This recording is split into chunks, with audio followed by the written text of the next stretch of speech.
Welcome friends. अब हम beta and gamma function की शुरुआत करते हैं रियल एंड कॉम्प्लेक्स एनालिसिस में। ठीक है, तो सबसे पहले हम देखते हैं बीटा फंक्शन।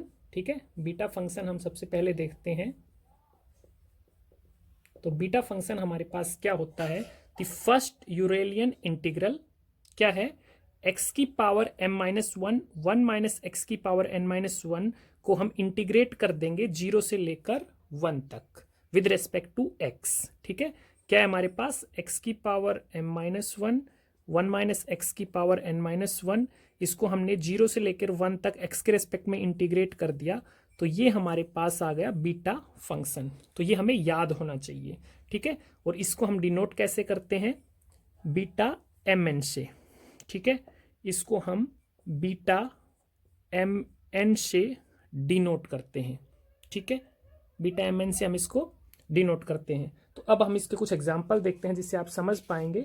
ठीक है, तो अब देखिए हमारे पास अगर हम कोई एग्जाम्पल ले ले 0 से लेकर 1 तक, एक्स की पावर 5 1 माइनस एक्स की पावर 3 इसका dx।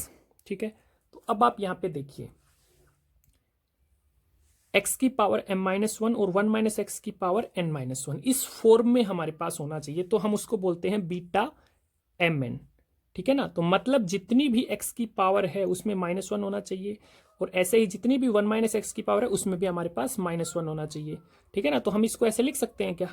x की पावर 6 माइनस वन, ऐसे ही 1 माइनस एक्स की पावर 4 माइनस वन इसका dx। ठीक है, हो गया।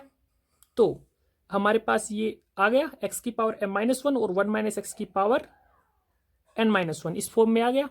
ठीक है, तो क्या मैं इसको लिख सकता हूं? यहां से ये तो m हो जाएगा और ये क्या हो जाएगा? n हो जाएगा। तो मैं इसको लिख सकता हूं बीटा 6 4।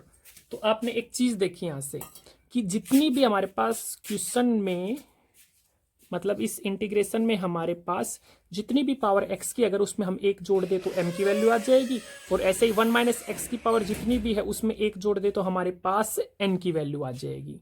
ठीक है ना, ओके। इसमें भी देख सकते हो आप, ये नॉर्मल था हमारे पास x की पावर m माइनस वन और 1 माइनस एक्स की पावर n माइनस वन, तो इसमें एक जोड़ा तो m आ गया, इसमें भी 1 जोड़ा तो n आ गया। ठीक है, एक दूसरा एग्जाम्पल लेते हैं हम यहीं पे। ठीक है, तो आप यहाँ पे देखिए एक दूसरी कंडीशन भी इसमें हमारे पास होती है। कंडीशन ये होती है कि जो m और n है ना हमारे पास, ये दोनों के दोनों पॉजिटिव होने चाहिए।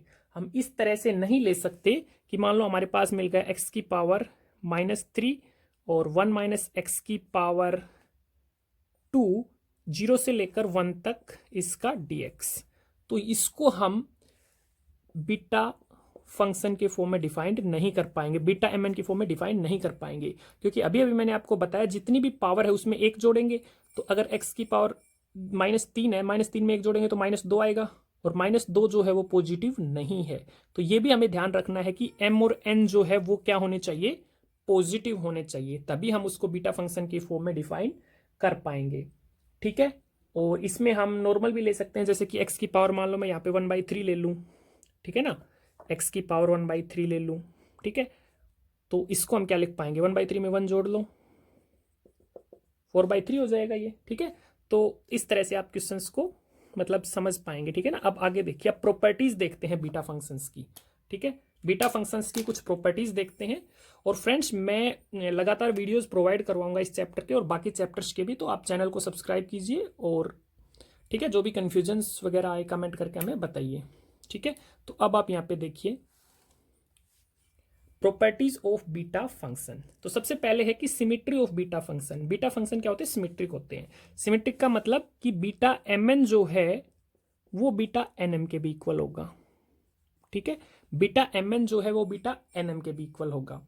ठीक है, अब ऐसे ही जैसे इन सभी जितनी भी इसकी प्रॉपर्टीज होती है, ये दूसरी प्रॉपर्टी है, ये तीसरी प्रॉपर्टी है, इसको मैं अभी बता रहा हूं आपको, इनको हम प्रूव भी करेंगे।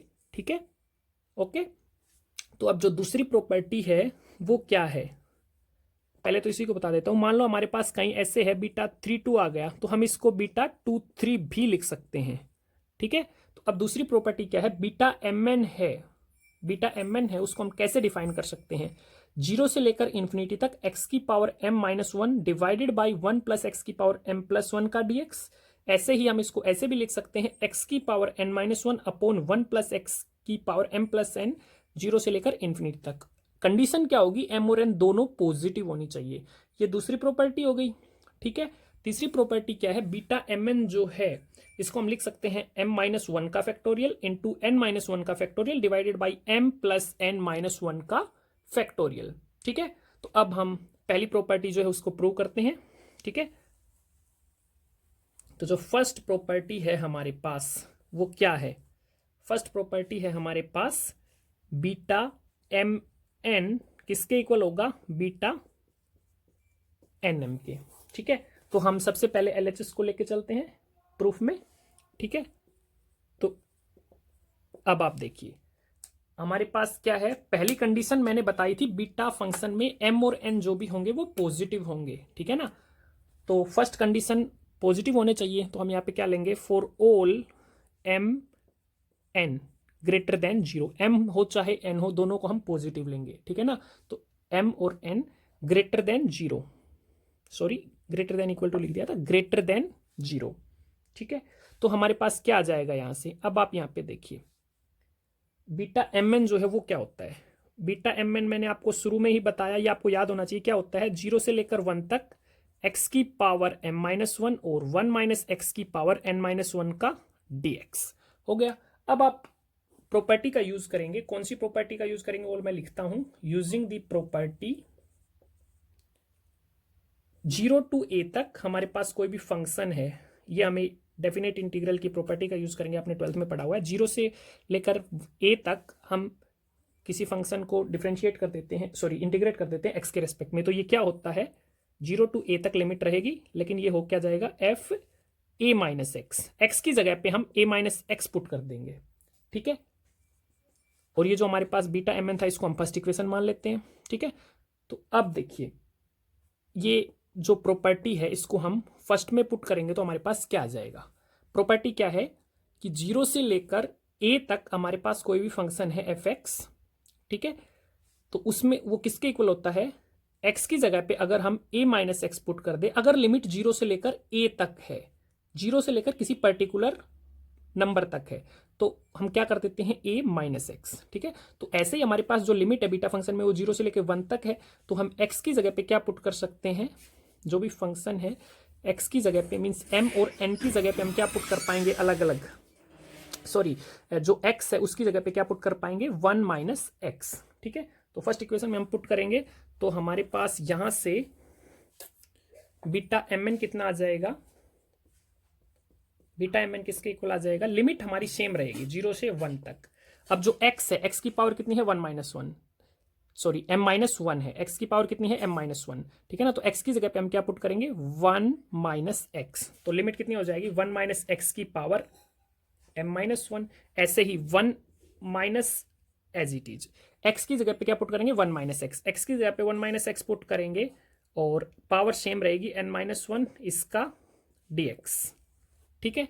तो अब आप यहाँ पे देखिए 1 माइनस 1 माइनस एक्स है, तो हम इसको ओपन करेंगे तो ये कितना आ जाएगा, आगे लिखता हूं मैं, 0 से लेकर 1 तक लिमिट रहेगी 1 माइनस एक्स की पावर तो m-1 एज इट इज रहेगी, और अब इसको ओपन करेंगे तो क्या आएगा 1 माइनस 1 कैंसिल हो जाएगा और अंदर माइनस है बाहर माइनस है तो प्लस एक्स हो जाएगा, तो मतलब x की पावर कितनी आ जाएगी n-1 इसका dx, ठीक है।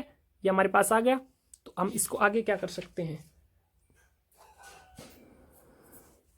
इसको हम क्या लिख सकते हैं, अब देख लीजिए जनरल फॉर्म में आ गया बीटा फंक्शन की में, तो हमारे पास इसको हम क्या लिख सकते हैं 0 से लेकर 1 तक x की पावर n-1 को आगे लिख देंगे और 1 माइनस एक्स की पावर m-1 को पीछे लिख देंगे, तो ये किसके इक्वल आ गया बीटा nm के इक्वल आ गया, ठीक है। तो बीटा mn बीटा nm के इक्वल आ गया, बाकी जो प्रॉपर्टीज है उनको हम नेक्स्ट वीडियो में प्रूव करेंगे। सो थैंक्स फ्रेंड, धन्यवाद, मिलते हैं अगले वीडियो में।